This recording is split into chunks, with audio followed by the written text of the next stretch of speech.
Hello and good afternoon. I am Michelle Kinney. I'm here with Julie Roginski, and this is The Dispatch. You are watching the Mayday Network. We have something in particular to talk about today because it is a never-ending stream of insults and cruelty and incompetence coming out of this White House, this administration, all of Washington, D.C. And this one feels just a little personal and deeper than usual, at least for me. Before we get into that, Julie, how you doing? I'm okay. So sorry that we're a little late. Had a little bit of a kid emergency, which is still ongoing. So deeply apologize for the delay, but we are doing the very best we can. Never ends, Michelle. It never ends. It never ends. What is sleep, Julie? I don't know. I don't know. My husband yells at me because every time he looks over, I'm on my laptop and it's 1 a.m. Yeah. Joe will roll over and he's like, "Are you still up?" And I'm like, "Shh, go back to sleep." I know. My husband yells at me that I make him live in like a prison where the lights are always on because my computer light. Oh God, the blue light. He's like, "Why am I being tortured like I'm in a prison?" See, this is where we got to get him a silk sleep mask. They're so good. I sleep with them and they're very helpful just because of like the light pollution in New York. It doesn't matter what I do. It's like comes in my window. So I promise you he would totally laugh at you if you suggested that to him. But anyway, let's talk about what we want to talk about here. Yeah, let's talk about what we want to talk about here. So first of all, I want to start with our Secretary of Education, Linda McMahon, who is wholly unqualified for her role. For her to really do much of anything, she was, of course, confirmed by our Republican-led Senate. This is a headline from the New Yorker from April of this year saying how professional wrestling prepared Linda McMahon for Trump's cabinet. The education secretary ran the WWE. She ran the WWE, guys, the fake wrestling corporation, for years with her husband, Vince, who are both horrible people. Well, let me pause here for a moment. Yeah. Vince McMahon was very credibly accused of horrible sexual misconduct, as both McMahons were accused of knowing that other employees of theirs engaged in deeply inappropriate behavior with young boys, like children. I can't. And this woman is now in charge of our education system in our schools. So in charge of education. And what's fascinating about this is that this cabinet is so awful and so depraved that she has not gotten the scrutiny that she requires, precisely because we have people like Pete Hegseth and Robert F. Kennedy Jr. Yeah. And at one point, Kristi Noem and others who are just awful. But to be clear, the McMahons are terrible human beings. Terrible. I am in touch with one of Vince McMahon's survivors, and no bueno. Not good. So these are very bad, shitty people. And it says here in the last part of this headline by Zach Halfund, I think is his last name. It says, like her new boss, Donald Trump, has a genius for inflaming the crowd. Yes, because Donald Trump, he casts his cabinet. He doesn't appoint people. He puts people in like he's a casting director. And this is why he uses the phrase central casting so often, is because to him, weekend veteran sort of Pete Hegseth should be Secretary of Defense. And like, we got to put a woman in charge of education because women are teachers. And let's put a black guy in charge of, HUD. Like, this is what he does. But she, of course, when the nomination came down the pike last year, all the teachers, the education, Yesterday was a voting session in Trenton. What happened? What was that? I have no idea, but go ahead. Anyways, all of the education world in the United States was like, hell no. Grossly unqualified, as we said at the top of the show here. And, she's like a dumb and shouldn't be running education. So of course she says something that is like not only stupid and soulless, but just short-sighted and narrow and capitalistic in my opinion. She said basically, and I agree to a point that, we shouldn't be sending kids to college and sending them know, into a world of debt. Now, this is a separate issue, is like the cost of higher education is insane, and it's like the colleges and universities and the banks have sort of painted themselves into this corner. I mean, I graduated 20-ish years ago from college, and it is more than doubled the tuition at Syracuse University, and as it has everywhere. It is obscene, and something has to be done about this because it's nuts. And no child, no young adult anywhere for any major, for whatever it is that they're doing, should have to carry that kind of lifelong debt just to seek higher education. It should not be happening. Let me tell you something. I luckily graduated college with very little debt because I had I went to BU and I had academic scholarships that got me through it. Mercifully, I was able to pay off my college debts very, very quickly after getting a job, which makes me incredibly unique among all my friends to do that. I started saving for my son's college education the moment he was born. And the biggest gift that I will ever give him is that he will graduate college debt-free. That is a gift that nobody in this country, for the most part, has. And so I appreciate that colleges are out of control. And in fact, most of my family lives in France. When they find out what colleges here cost, nuts. Their heads explode. It's actually interesting when they're all deeply successful, very educated people. And when I told them that I was sending my son to private school, they were like, is something wrong with him? And I said, no. And they said, why would you send him to private school? I said, well, New York, better schools. Their attitude is the only reason you would send somebody to private schools if they have something, that, it's the opposite of here. Right. They pay you to go to college in France, and their universities are, some of these colleges, and their universities are phenomenal. Like if my son, despite my best efforts, just refused to learn French, but if he had spoken French, nothing would make me happier than if he went to college in Europe. That would be great, because their colleges are just as good. I mean, people in Britain are complaining because Oxford and Cambridge cost like, $15,000, $18,000 a year. And they think that's completely out of control. It is $100,000 to send your kid to college here. It's crazy. Crazy. And more than that. I mean, it's like 75 a year. Yeah. For where I went to school. Well, that's which is like a good school, but it's not like one of the best schools by any means, but it's insane. And it's insane. Listen, I did work study through most of college. So did I. Yeah. I had loans, I had grants, I had everything. So the point is, like, it's really a bad situation where you not only have to work really hard in college, but you also have to do work study to pay for the scholarships that you have. I waitressed. I worked. I actually waitressed to make money, and then I also had an unpaid internship at the NAACP Legal Defense Fund because that's something I believed in. So my point is, like, plus I went to college, like completely stressed out about making ends meet and also advancing what I wanted to do academically and also advancing what I wanted to do professionally. It sucks, friends. It is really hard. And I have to say, maybe this is the privilege of having grown up where we grew up, but my husband and I both share passionately our view on public education.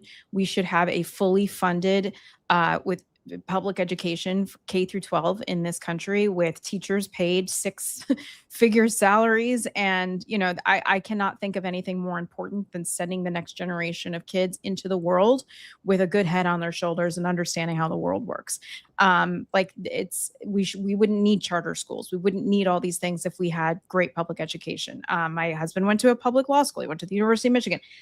It's just, anyways, that's beside the point.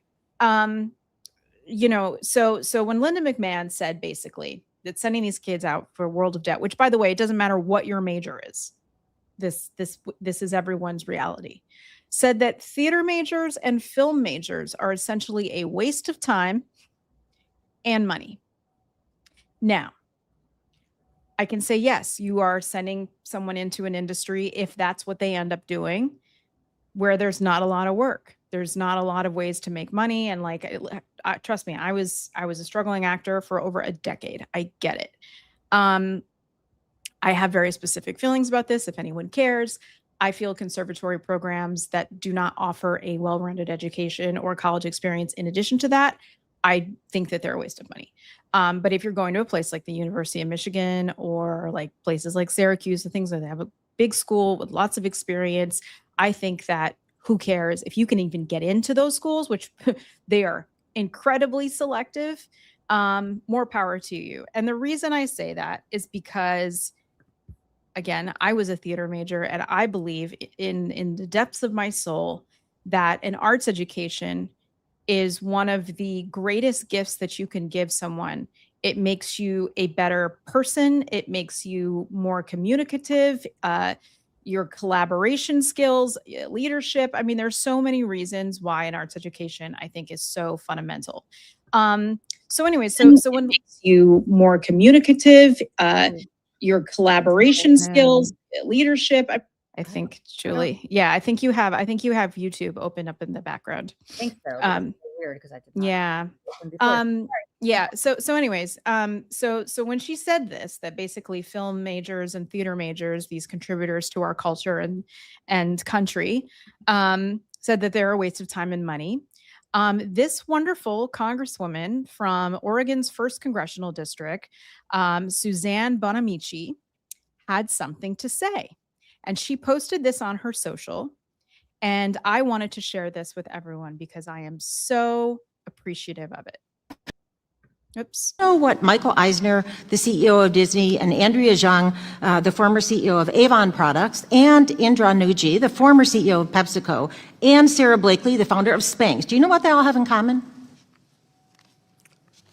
I guess not. Well, they're successful business people. They're successful business people. You know what they studied in college? Theater.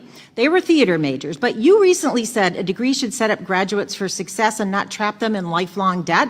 And 3 of the programs you used as examples of what not to study are theater and film. So through studying theater, these successful business people learned confidence, communication, creativity, collaboration, all skills that are helping them and are beneficial in any career. So I implore you to understand that education is not just job training. And when you are suggesting to people that they should not study certain fields, that is definitely the federal government trying to manage people's decisions about their future.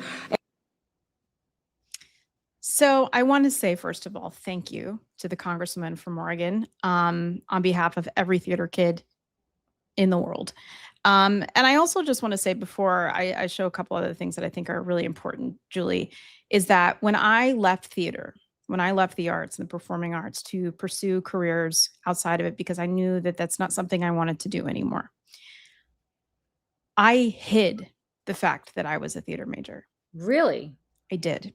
Why? I didn't think people would take me seriously.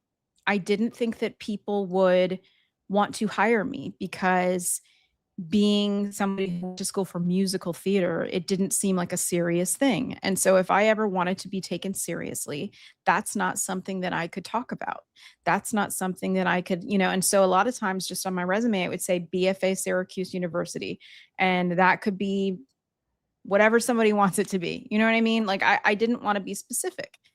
And, because Syracuse has a great, communications and broadcast program, like, there's lots of other things. Maybe they'll think that I was a serious person in other ways. But I've since learned, and in the last couple of years, that is not something I should have done. Even when I got into politics, especially Democratic politics, and I know I've talked to you at length about this, that I felt shunned a lot of the time from the Democratic establishment when I was trying to break my way in because I didn't have the right major or the right education that they deemed, appropriate to be staffers or anything like that. And but I have since learned in what I do now and what we do here at Mayday, what I did at Seneca Project, what I even was able to do at the Lincoln Project as creative director. I can't think of anything more important that I've done in my life than get a theater education at one of the best theater schools in the country. It has done nothing but contribute to what I do now. And Josh Groban spoke at the Jimmy Awards a few years ago, and he talks about this. He went to Boston Conservatory The Jimmy Awards are like the Tony Awards for high schools. They didn't have them when I was growing up, but they have them now. And this is what he had to say. A former theater kid. Oops. Your business is, it will go better if you hire a theater kid. You need somebody, it's true. You need somebody who can work on a deadline, you hire a theater kid. If you need somebody who can take over a job in a pinch and act like they've been doing it the whole time and do it on almost zero budget, you hire a theater kid. If you have a weird lump, you need to get checked out, you hire a doctor for that. But when you need somebody to cheer you up while you wait for the results, you hire a theater kid. I mean, all of the above. All of the above. And I want to say that, you know, again, I went to one of the best schools in the country for theater. And when we were auditioning, you know, they said to us, not all of you are going to end up doing this, you know. And it seemed like the most horrible thing anyone could say to us at the time, but it just is true. And that's just how life is. I have classmates who have Tony Awards. I have classmates who have Oscars. But some of them are also doctors, and they're lawyers, and they're educators, and they're politicians, and they're doing all kinds of things that are contributing to the world. And it's because of that education that they had, that foundation, that they are able to be leaders in their industries and communities now. Let me say this, as somebody who has a political science degree, which is neither about politics nor science, and that's not an exaggeration. Like, I can tell you what the Treaty of Rapallo was after World War I. Who do you care? Does anybody care? You know, I just want to say this. I've hired a lot of people to do political ads in my life.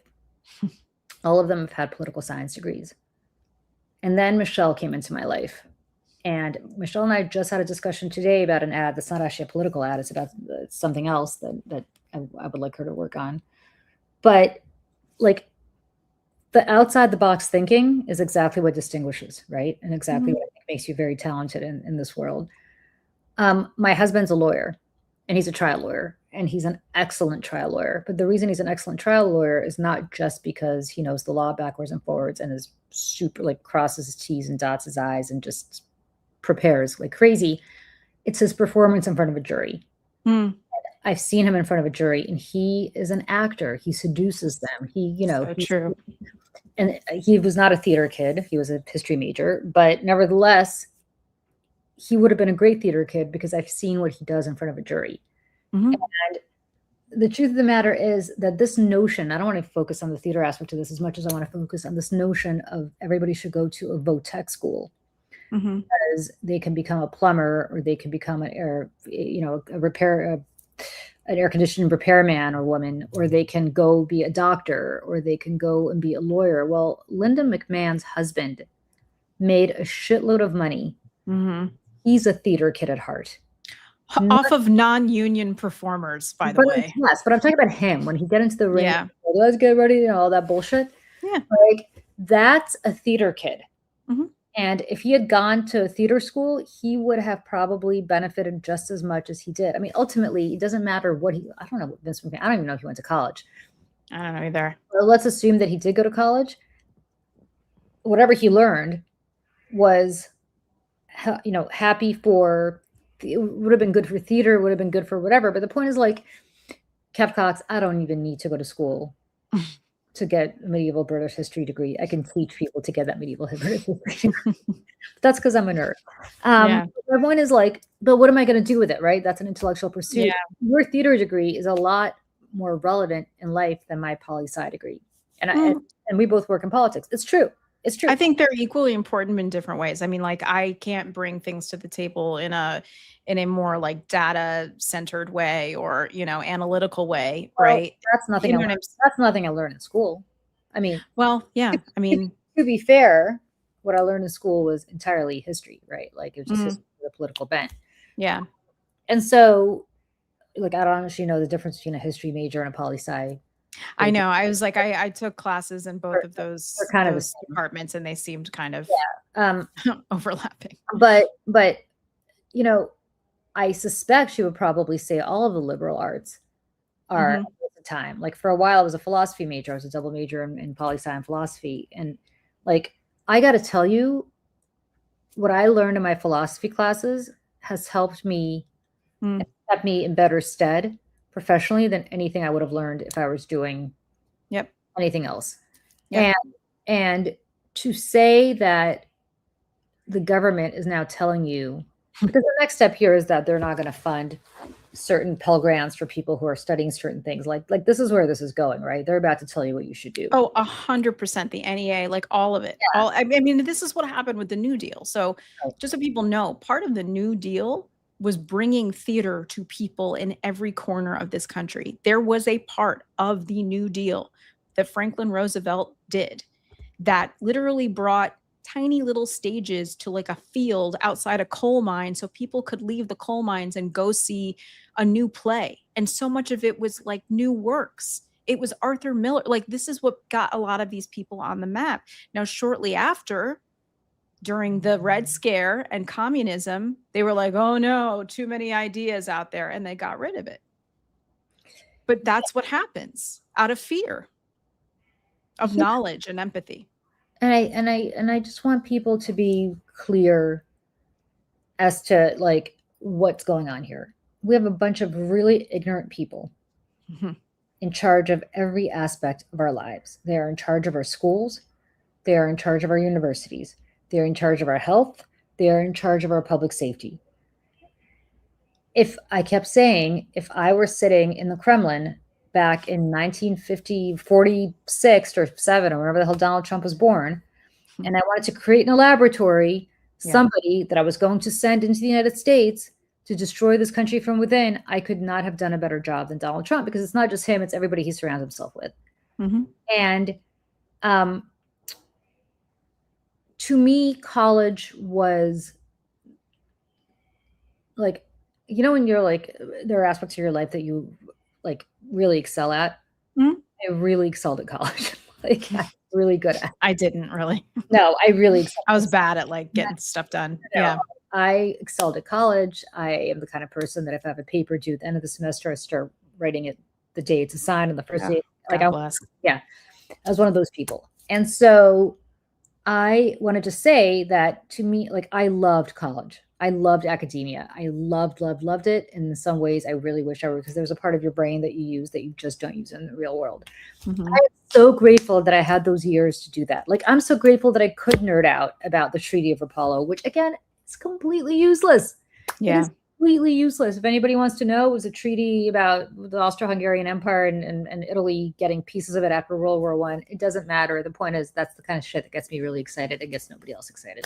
So, like, the point is, what it did teach me to do is work on deadline. Theater teaches you that, as Josh Groban points out.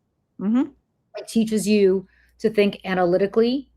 Theater does that as well. Interpret, problem solving. Yeah. But most importantly, it teaches you to think long term. Because right now, I feel like everything that I do in my life is going from one emergency to the next, and one task to the next. And we've got to do this, and then we got to do that. And every aspect of my life, and I'm sure everybody else's who's an adult, who's working, is like, okay, got to do this, get this off my plate. Great. Next thing, got to do this. I have not sat down to actually think college, like really think, like sit there and be like, let me ponder. Like I have not pondered. You know what I mean? Like that's probably the better word. I have not pondered. And it's freedom. It's freedom. That's the best way to describe it. And for these people to tell you that that's not a valuable skill to ponder, because I'll tell you, I have friends that I have very good friends who are doctors. I love them to death. These people have not thought about anything but medicines since they were 18 years old, because they were pre-med, and then all they cared about was organic chemistry and all this other stuff they had to learn in college to get into medical school. They have not cracked open a fiction book or a history book or have thought about anything to do with anything that is not medicine since they were 18 years old, and now they're in their 50s. You know what that makes them? Really boring people. Really boring.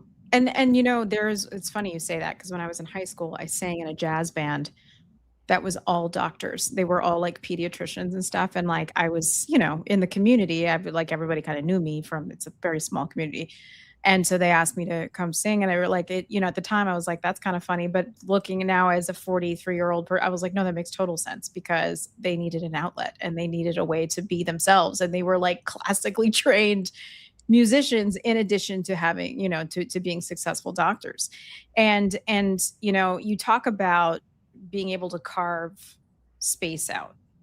And I put together a little something. The New York Times has done a couple stories on this. I just want to go through a quick list of people who have these kinds of backgrounds. So the New York Times did a story a couple years ago about grown-up theater kids running the world.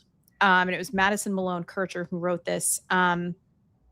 She's a former theater kid herself, and saying that she had a decade's worth of unflattering photos and cakey makeup. Same. And I want to go to the next thing here. This was another thing. This came out recently. Move aside, snowflake. Theater kid is the new go-to political insult. Zohran Mamdani, New York's mayor-elect, is among the latest politicians to be tagged with the term, raising the question, what did theater kids do to deserve such scorn? And this has become specifically something it was coined by, let's see, Tim Dillon, who's like a right-wing comedian, I guess you could say, saying that we're super cringe, which, by the way, theater people don't care if you call it, we don't care if you call us cringe. Like, we love being cringe and we will continue to be cringe. And also it's, we have a lack of fear of failure. Like, failure is like 90% of what we do. And so, you can't hurt me. But here, even your favorite person, Scott Jennings, on CNN, he increased the use of the term as an insult, saying performance-based radicalism on the left. As an example, he cited a video from 2019 before the special election for a House seat in Tennessee. It showed the Democratic candidate in tears being dragged out of Governor Bill Lee's office.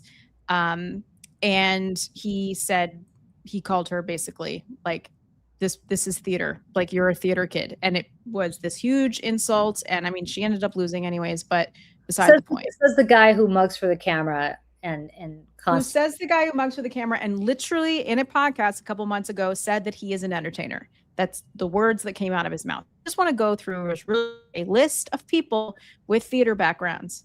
They're theater majors, they did theater as kids, and talk about it. Supreme Court Justice Ketanji Brown Jackson did theater and improv at Harvard. One of her scene study partners was Matt Damon. Senator Ted Cruz loved theater so much that he considered dropping out of school to go do it professionally. Of course he played Bill Sykes. Of course. I know. Fondest memories playing Bill Sykes in Oliver. Of course he played Bill Sykes. Yeah. Like the worst character of all. But yeah. And he says he loves playing villains, of course. This is at Harvard Law School. He played a leading role in the Drama Society's production of The Crucible, which there are clips of this online. I beg you all to go find them because they're very funny. Michael Eisner, he's the former CEO of Disney. He has a BA in English and theater from Denison. He began his career at ABC, took the network to #1 in primetime, daytime, and children's television. Was the president of Paramount Pictures before he became the CEO of Walt Disney and turned it into a global media empire valued at $100 billion. I mean, President Zelensky of Ukraine, the president of Ukraine. He was a comedian, actor, writer, director, and producer who built one of the most successful entertainment studios in Ukrainian history. He won Dancing with the Stars. He voiced Paddington Bear. He played the president of Ukraine in a TV show before he actually went on to become the president of Ukraine. I beg everyone to please go watch his television show. It is fantastic. And his background in performance communication storytelling is widely credited with rallying Western support for Ukraine. Theater kids save countries. Watch him speak to just about anyone and you will see it. Sarah Blakely, founder of Spanx, youngest self-made female billionaire in history. Incredibly influential person, has a background in theater and communications. And what she said is what I was thinking about you saying about carving out time. She says, you cannot be creative unless you have time to be creative. If you cannot carve out that time to just be and to just think, you don't have the space, or what we say, the freedom, right, to be able to do that. I forgot to fill this in. I suck. I forgot to go back and fill it in. But Justin Trudeau, he was a former prime minister of Canada, and he taught theater after he graduated from college. He went to secondary school and he was a theater teacher. I know I'm so sorry for this, but Phil Murphy, the former governor of New Jersey, there's all kinds of stuff here. I won't read through all of it, but he did theater, saw theater, huge part of his life, and really credits it to his career. Chris Hayes on MS Now went to high school with Lin-Manuel Miranda, directed his first musical. He went on to direct a musical spoof of action movies with John Krasinski, and he draws a direct line from his younger theater endeavors to his current work as a political pundit on MS Now. Ronald Reagan, the 40th president of the United States, was the president of the Screen Actors Guild twice from 1947 to 52 and then 59 to 60. He was starred in over 50 films.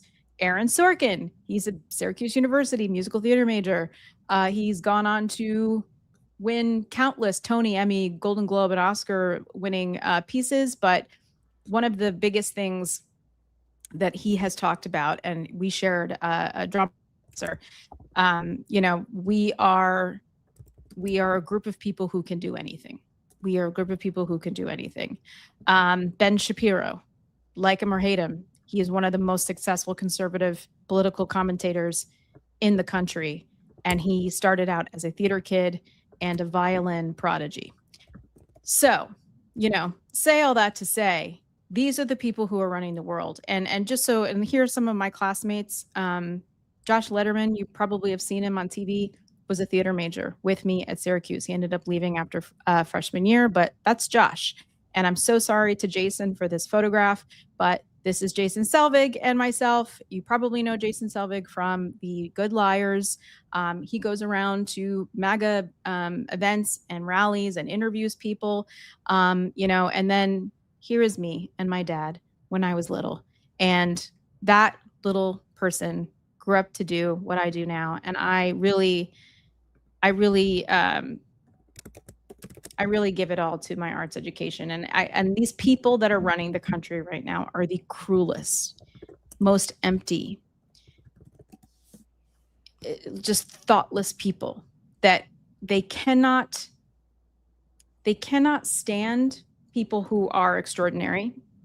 And this is why they're constantly trying to steal from the Kennedy Center, from the arts. People like Donald Trump, he's envious that he can't have it. And they also understand that with art and storytelling breeds empathy. And if you have empathy, you care about people. When you know more about the world, you stand up and you stand up for what is right. And they cannot have people like that speaking back and fighting back every day. And so the last person I wanted to share is our friend Nina Jankowicz, who is a disinformation expert. She has been to hell and back doing what she does, but she has a theater background. She still acts in community theater where she lives in Virginia. She's on our podcast, The Illegals, the Americans Rewatch podcast, and she's a tremendous, tremendous person who offers so much to the world and talks so much about how her theater background and her arts education has led her to that.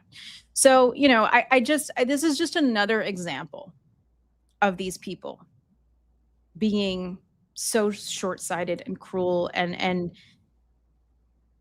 they will not stop taking until there's nothing left. And that is why we have to stand up and continue to fight for all of us, no matter what. I think there's something to be said for culture. And I think what we're trying to do here at Mayday, Michelle, and this is part of a broader discussion, is we don't only just talk about politics, we talk about culture. And the reason I think, well, you came up with this idea, so I'm paraphrasing you here. But the reason that this was so appealing for me to do with you, and we had talked about this, God, now, 2 years ago almost, when we started talking about setting this up with Tara Setmire back in the day, but was that we wanted to do something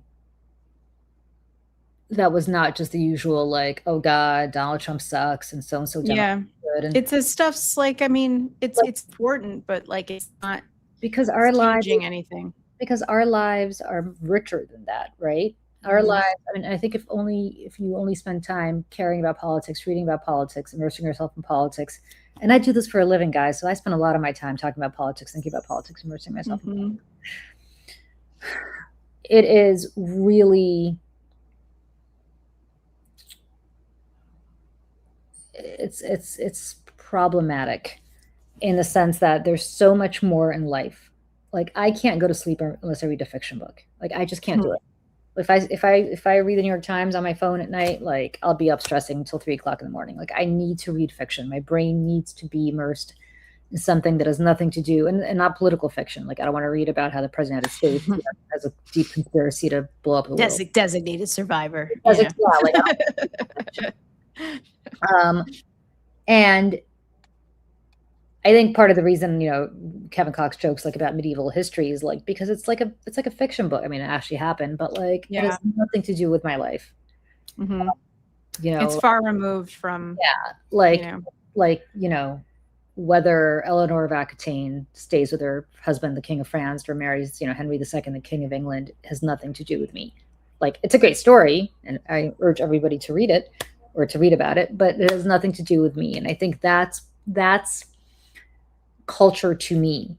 The reason we're doing the Americans, which some people in this chat join us for, and I urge you if you don't, to do it, is because it has to do with what's happening right now. But it's just a break, right? It's just like it's storytelling. I mean, it's and I'm learning a lot, about it just through my role in like producing the pod. But it's also just like a lot of fun. It's a lot of fun, and to your point, is a break. And somebody wrote in the chat, and I put it up on screen, it's that the people who are running the country or destroying the country, in my opinion, are there's a lack of curiosity. And I think that is that's so well said. And sometimes I sit on here and I search for words that don't come to me until later. But curiosity is such a huge part about this, because there is no thirst for knowledge.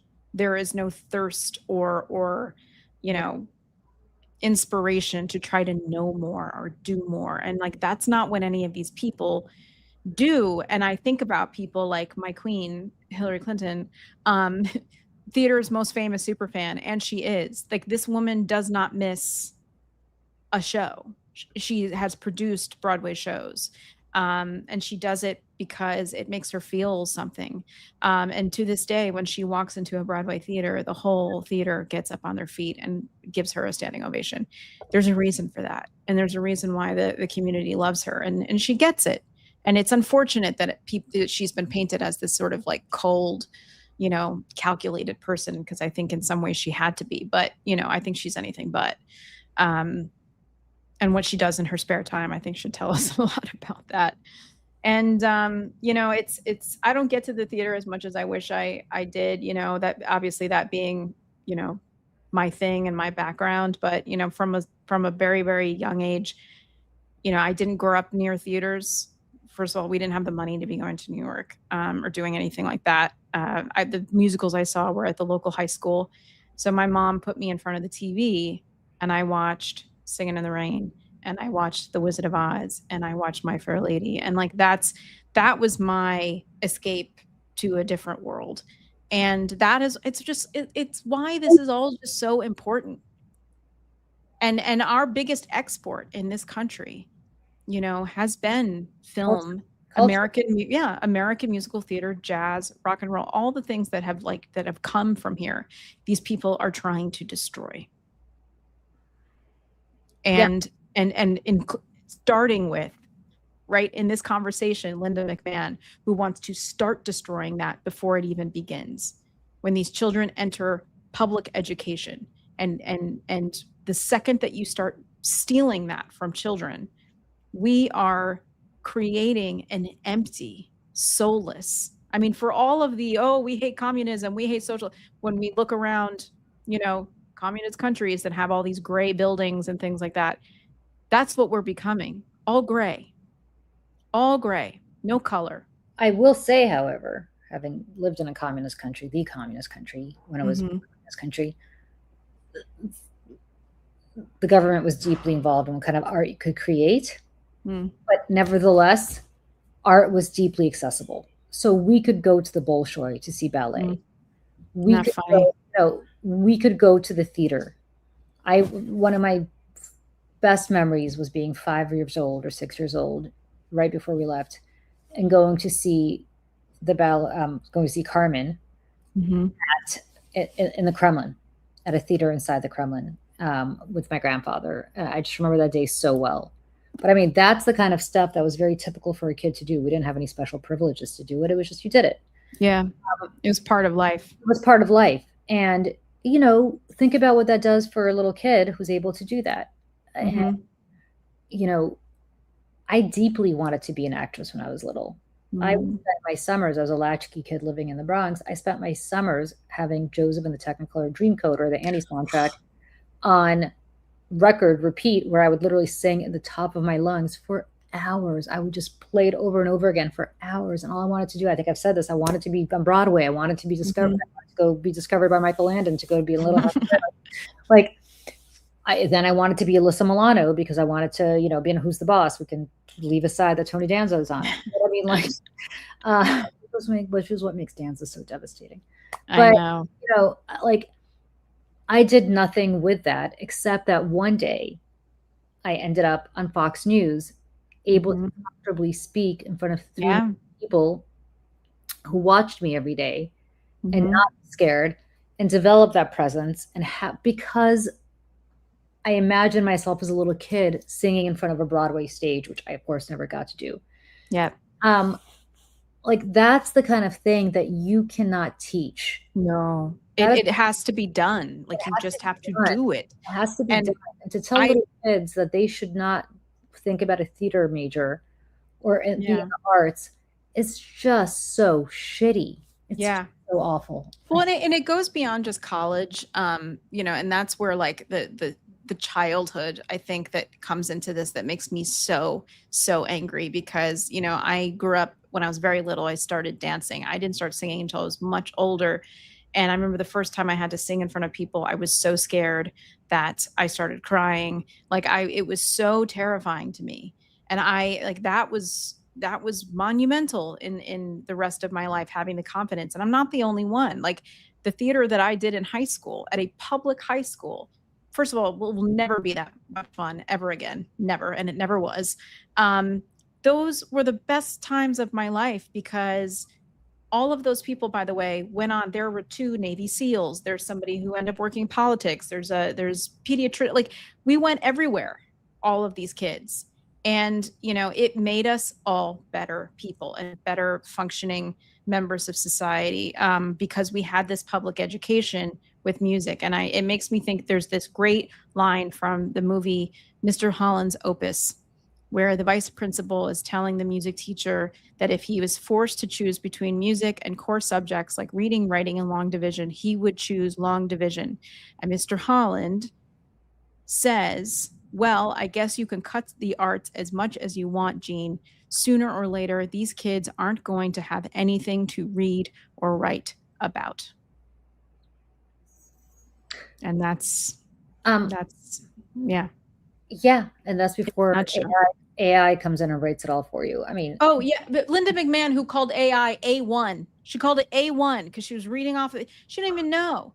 She doesn't even know. And I will say, I just want to say quickly that I am appreciating that the leaders of the industry in music and writing and film and television are all shaming tech and people who use AI to try to fill in the blanks for art. It's. Let me tell you something about art, because to me, good writing is also art, the way the theaters are.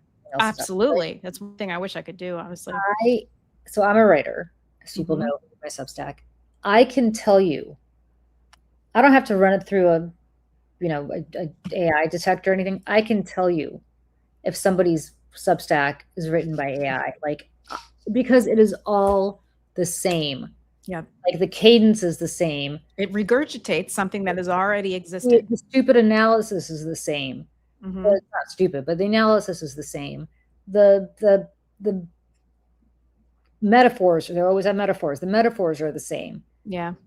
And the similes are always the same. And to me, that's fun. Listen, not everybody's a good writer. So if you want to use AI to make your point on Substack, go to town. I actually don't look down on you. Mhm. But my point is, I also don't look down on people who like to sing, who have a horrible voice, because that's Yeah. that's Some people are entertainers. that's how some people like Like my Joey, husband. like Joe is an entertainer. Right. But I say all this to say that all of this is something that feeds people's soul. Mhm. And you know, writing feeds my soul. Theater feeds your soul, Michelle. Mhm. Music is what feelings sound like. Music is what feelings sound like. I mean, I go to a concert and I just like I have been to concerts where somebody starts singing a song and I just start crying, not because the song is sad, but because it Or just you don't know what else to do. all Like, the feels, right? yeah. Like every Who show I've ever been to, I know. Yeah. It happens to me Yeah. literally every time. And actually, it's so funny because I've been unpacking a lot of stuff. Michelle knows I've moved, and I have found more Who concert T-shirts. I have like 100. Like I don't even know how many I have, and I don't like. I should just wear them to every live we do. You should. But my point is, like, that's the kind of stuff. That's art. That is political science is not going to feed my soul, right? What feeds my soul is music, and it's theater, and it's writing, and it's reading, and it's all the feels and it's creativity. I mean, that's the other part, is creativity can be applied to anything, and whether it be medicine, whether it be mathematics. And I was just rewatching the movie Proof, which is based on the Pulitzer Prize winning play that came out in the early 2000s. I went to go see it. It was amazing. And there's a revival of it happening right now with Don Cheadle on Broadway. The film is with Gwyneth Paltrow. It's also very, very good. Yeah. But it's about a math proof that someone writes. I won't give it away. But like, and they talk about how the creativity of being able to think different ways about something and being able to apply and take risks. And, mathematics is like, makes absolutely no sense to me. But, that part of it, I understood. I understood that, and how you have to apply creativity. And again, being able to take risks and let go of the fear of failure in order to get better at whatever it is that you're doing. And that's where it really prepares you for life. And how dare this administration? I'm not surprised, just by the way. Nothing about this surprises me. This is a man who hates animals, and he hates playgrounds for children. Like, these are horrible people. This is a man, and every time my mom and I were walking through Central Park the other day, and for people who don't know New York, Central Park is smack dab in the middle of Upper Manhattan. It takes up a humongous chunk of Manhattan, and it abuts the Upper East Side and the Upper West Side, which are both some of the most valuable real estate in the city. Mm-hmm. Donald Trump wanted to develop Central Park. Yeah, he wanted to demolish Central Park, like our national parks, and put buildings there because real estate would be so valuable. Of course, it would be. I mean, that's I don't know, $1 trillion worth of real estate. I can't even imagine how much it would be. You walk through Central Park, friends, it is a thing of beauty. I don't care what else you do. Yeah. From Olmsted's, design of the park, to the people, to the painters and the musicians, like you come in contact with all of it in one place. It's fantastic. And actually, Julie and I went to go meet Julie in the park. Was it yesterday? Yesterday. And we took Hagrid to the park, and it was a lovely walk in that beautiful, beautiful, beautiful park. So anyways, Julie, I just felt that this was worth talking about today, because I do think it's so important. And these are the things that are worth fighting for. They really are. They're the most American thing about us. And I get, like, this is where I'm like, this is why he's stealing the Kennedy Center. This is why. It's ego, it's vanity, but it's also fear, because they are fearful of people having open minds and hearts and learning. Nothing makes you less of a Republican than having an open mind. And that's what we don't want. There you go. Exactly. Okay, friends, I got to run. Mm-hmm. We will be back, Michelle and I. Yep. And we will see everybody soon, but wanted to really come and talk to you guys about this. I know there's a lot of breaking news happening. Donald Trump just gave himself a huge immunity deal with the IRS that they can't go after him for, not paying taxes. I hope the rest of us get that kind of deal one day so we could just grift on our Well, tax. yeah, and also the taxpayer, we're all going to bail out the January Sixers. I mean, everything is fantastic. Including him and his family, by the way, just so you know. And it's not a ballroom. It's not a ballroom. It's a bunker, and he's not leaving. Just so everybody. Yeah. It's another part of today, just nonstop. Anyways. All right, everybody. We'll see you later on. Like and subscribe. If you can like this video, that'd be amazing. But if you want to subscribe to our network, you will get the first alerts when we're going to go live, which Julie and I are most likely going to do later today into the early evening to talk about all this breaking news. But until then, adios. And go see a Broadway show. Bye, everybody. Bye, everybody.